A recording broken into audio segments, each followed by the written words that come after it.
विराट कोहली, पृथ्वी शॉ, उन्मुक्त चंद, मोहम्मद कैफ, ये नाम तो आपने जरूर सुने होंगे। ये सिर्फ इंडियन क्रिकेटर्स नहीं है, बल्कि ये वो प्लेयर्स हैं जिन्होंने इंडिया को अंडर 19 वर्ल्ड कप में एज अ कैप्टन रिप्रेजेंट किया और ट्रॉफी को जीता भी। विराट कोहली ने दुनिया का क्रिकेटिंग मैप बदला, पृथ्वी शॉ को नेक्स्ट बिग थिंग कहा गया, उन्मुक्त चंद ने एक पूरे जनरेशन को इंस्पायर किया एंड मोहम्मद कैफ ने इंडिया को उनका पहला अंडर 19 टाइटल जिताया। पर कहानी इन सिर्फ बड़े नामों की नहीं है। सवाल ये है, बाकी के कैप्टन्स कहाँ गए? कुछ नाम इंडियन क्रिकेट के आसमान में चमक गए और कुछ अंधेरों में खो गए। ये वो कहानी है जो कि शुरू तो हुई थी अंडर 19 वर्ल्ड कप के सपने से, जहाँ कुछ नामों को ग्लोरी मिली तो कुछ नाम को याद तक नहीं किया गया। 1988 के अंडर 19 वर्ल्ड कप से शुरू हुआ यह सफर 2024 के वर्ल्ड कप तक आ गया। हर टूर्नामेंट में कैप्टन बदले, नाम बदले और हर नाम के पीछे एक अलग किस्सा था, एक अलग कहानी थी। कहीं विराट कोहली की तरह रिकॉर्ड्स तोड़ने का जज्बा, तो कहीं उन्मुक्त चंद की तरह लाइफ में अनएक्सपेक्टेड ट्विस्ट देखना। इस कहानी में कई किस्से छुपे हैं, तो इसलिए शुरू करते हैं इस कहानी को, जो कि है इंडिया के अंडर 19 वर्ल्ड कप कैप्टन्स की।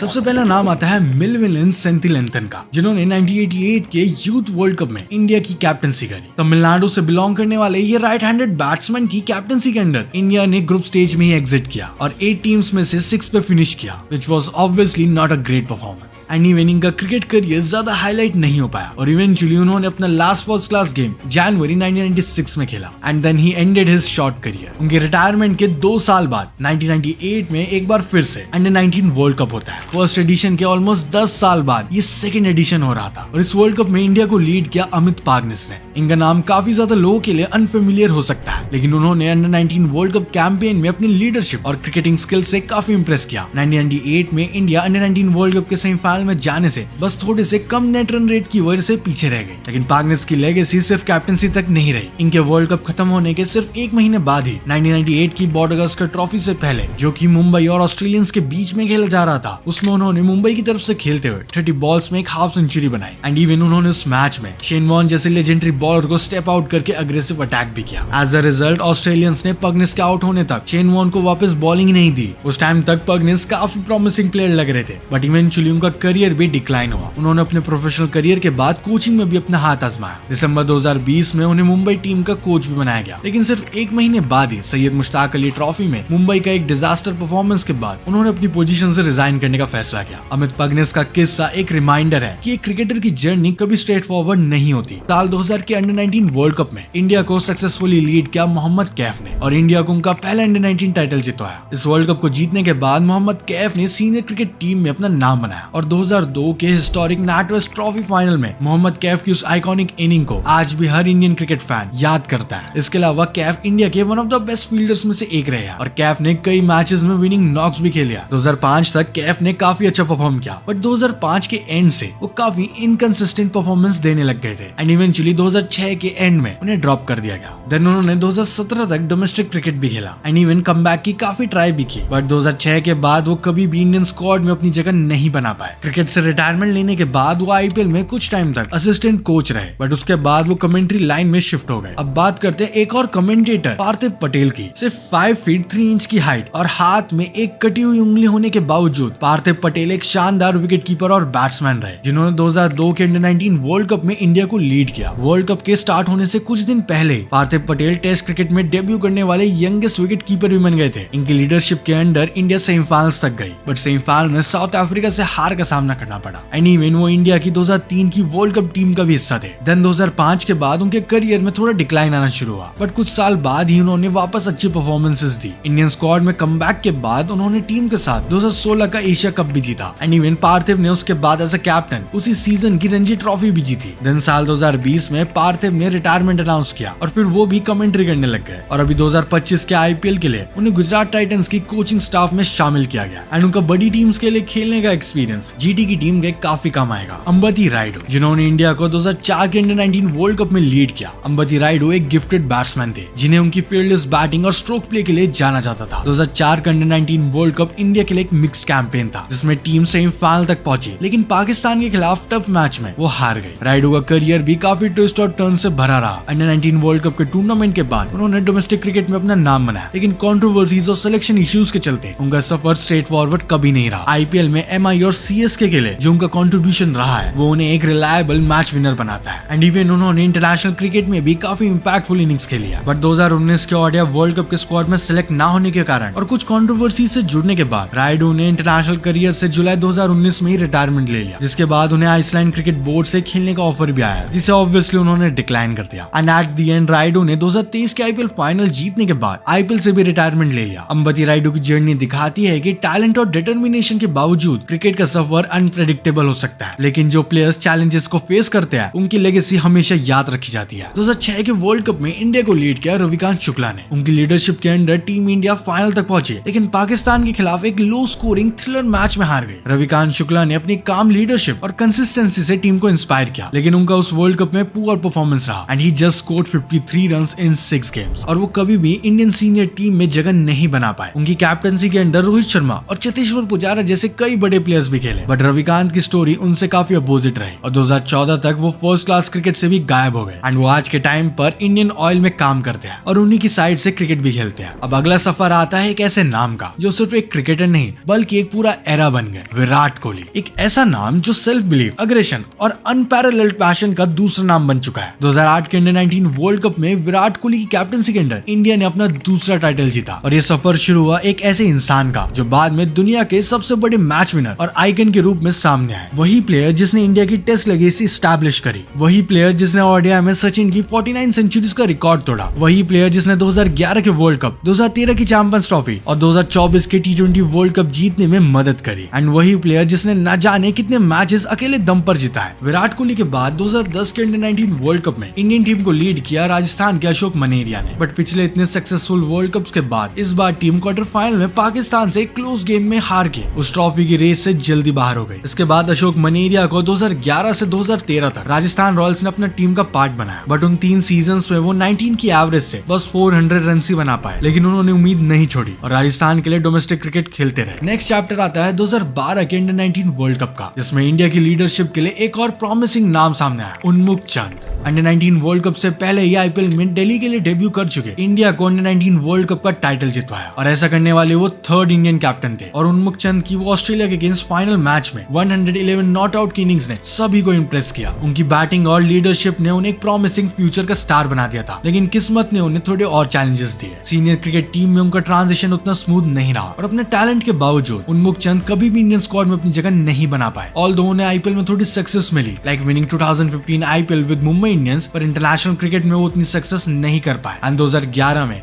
उन्मुख चंद ने अपने करियर का एक नया चैप्टर शुरू किया जब उन्होंने इंडियन क्रिकेट से रिटायरमेंट लेकर यूनाइटेड स्टेट्स में प्रोफेशनल क्रिकेट खेलना शुरू किया, जिसके बाद वो जनवरी 2022 में बिग बैश लीग खेलने वाले पहले इंडियन प्लेयर भी बने। फिर 2024 के T20 वर्ल्ड कप में वो यूएसए की